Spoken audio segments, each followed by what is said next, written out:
আজকের গল্পটা হচ্ছে বেস্ট ফ্রেন্ডকে নিয়ে, যারা একই পাড়ায় একই সাথে বড় হয়েছে, একই স্কুলে একই ক্লাসে লেখাপড়া করেছে। একটু মনোযোগ দিয়ে শোনেন, আমাদের প্রত্যেকের জীবনে এমন একটা হলেও বন্ধু আছে, দুজনের প্রতিদিন কথা না হলে দিন কাটতো না। যে যেখানেই থাকুক না কেন, সারাদিনের সিক্রেট কথাগুলো শেয়ার না করতে পারলে তাদের রাতে ঘুমিয়ে আসতো না। এভাবেই তাদের বন্ধুত্ব 10টি বছর কেটে গেল। আর একটি বন্ধু 10 বছর টিকে থাকা, এটা কোনো সহজ কথা নয়। তাদের দুজনের মধ্যে একজনের নাম সিধু, যে ছিল হিন্দু, আরেকজন হলো আদি, যে হলো মুসলিম। তারা দুজন ধর্মীয় দিক থেকে ভিন্ন হলেও তাদের বন্ধুত্বের মধ্যে এটা নিয়ে কোনো প্রভাব ছিল না। তারা একই সাথে কলেজে উঠলো আর একই কলেজে ভর্তি হলো। বলে রাখা ভালো, সিধু ছিল একটু শান্ত স্বভাবের, লজ্জার ভাবটা একটু বেশি ছিল তার। আদি আবার ছিল এদিকে বিপরীত, খুবই চালাক। সে খুব সহজেই সে যে কারোর সাথে মিশে যেতে পারতো। কলেজ জীবনে আদি একটা মেয়ের সাথে সম্পর্কে জড়িয়ে পড়ে।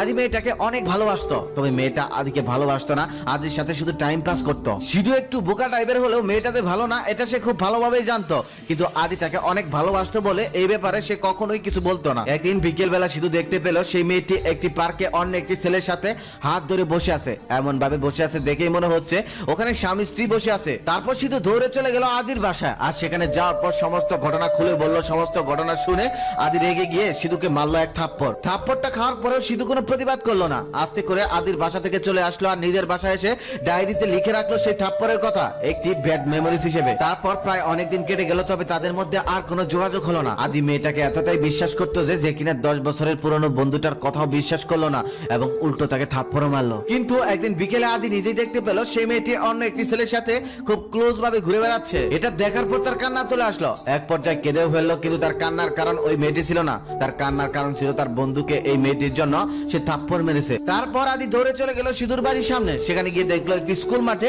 সিধু মন খারাপ করে বসে আছে। তারপর আদি তাকে জড়িয়ে ধরে কান্না করতে লাগলো আর বলতে লাগলো, বন্ধু তুই যা বলেছিলি সবই সত্য, ওই মেয়েটা খুবই খারাপ। সেদিন আমি তোর কথা বিশ্বাস না করে তোকে থাপ্পড় মেরে অনেক ভুল করেছি, তুই আমাকে ক্ষমা করে দে। তখনও সিধু রাগ করলো না, সমস্ত কিছু ভুলে গিয়ে উল্টো আদিকে সান্ত্বনা দিতে লাগলো। এটাই হচ্ছে প্রকৃত বন্ধুর উদাহরণ। বন্ধুত্বের মধ্যে রাগ, অভিমান, হাসি ঠাট্টা সবকিছুই থাকবে, তারপরেও দিন শেষে বন্ধুই হলো একে অপরের খুব ভালো সঙ্গী। জীবনে চলার পথে অনেক মানুষের সাথে পরিচয় হয়, অনেকের সাথে বন্ধুত্বের সম্পর্ক হয়, তবে আমি মনে করি পৃথিবীর সব থেকে ভালো বন্ধু হলো বাল্যকালে সে একসাথে বড় হওয়ার বন্ধুগুলো, যারা তোমার মনের খবর জানে, যারা তোমার পছন্দ অপছন্দ জানে, যারা খুব ভালোভাবে জানে তুমি কিতে বেশি খুশি হও, যারা খুব ভালোভাবে জানে তুমি কিতে অনেক বেশি রেগে যাও, যারা জানে শৈশবে তোমার দুর্বলতার কথা, যারা জানে জীবনের প্রথম তুমি কোথায় কার কাছে পেয়েছিলে ব্যথা, যারা তোমার সোনালী দিনগুলো সাক্ষী, তারা হলো তোমার বাল্যকালের বন্ধু। আম চুরি, জাম চুরি, কাঁঠাল চুরি, লিচু চুরি, কত চুরির খবরই না জানে তারা। সেই দিনগুলো আজও মাঝরাতে মনে পড়ে সেই পুরনো বন্ধুগুলোর কথা,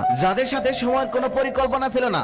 এক আড্ডায় দিন কেটে যেত, বাড়ির কথা মনেই থাকতো না। তবে জীবনের ব্যস্ততার জন্য আজকে আর সেই প্রিয় মানুষগুলোর সাথে দেখা হয় না। কর্ম ব্যস্ততায় সবাই অনেক দূরে, কোনো উৎসবে হয়তো কারো সাথে দেখা হয়, তবে আর সবার সাথে দেখা হয় না। দেখা হলেও আর আগের মতো আড্ডা হয় না, কারণ এখন আর এত সময় কারো কাছে নেই, সবাই যে যার মতো ব্যস্ত। সেই শৈশবের প্রিয় বন্ধুগুলোর উদ্দেশ্যে একটাই কথা, যেখানে থাকিস, যেভাবে থাকিস, ভালো থাকিস। যদি বেঁচে থাকি আবারও দেখা হবে কোনো একদিন, হয়তোবা সেটা অনেক পরে, তবে দেখা হবে। প্রত্যেকের জীবনে শৈশবের এমন বন্ধু আছে, তবে কখনোই বলা হয়নি বন্ধু তোকে ভালোবাসি, তবে অনেক মিস করি তাদের। এই ভিডিওটা দেখতে দেখতে যদি তোমার এমন কোনো বন্ধুর কথা মনে পড়ে যায়, তাহলে শেয়ার করতে পারো সেই বন্ধুকে এই ভিডিওটা। হ্যাঁ, তোমার পক্ষ থেকে আমি তাকে বলে দিচ্ছি, অনেক ভালোবাসি বন্ধু।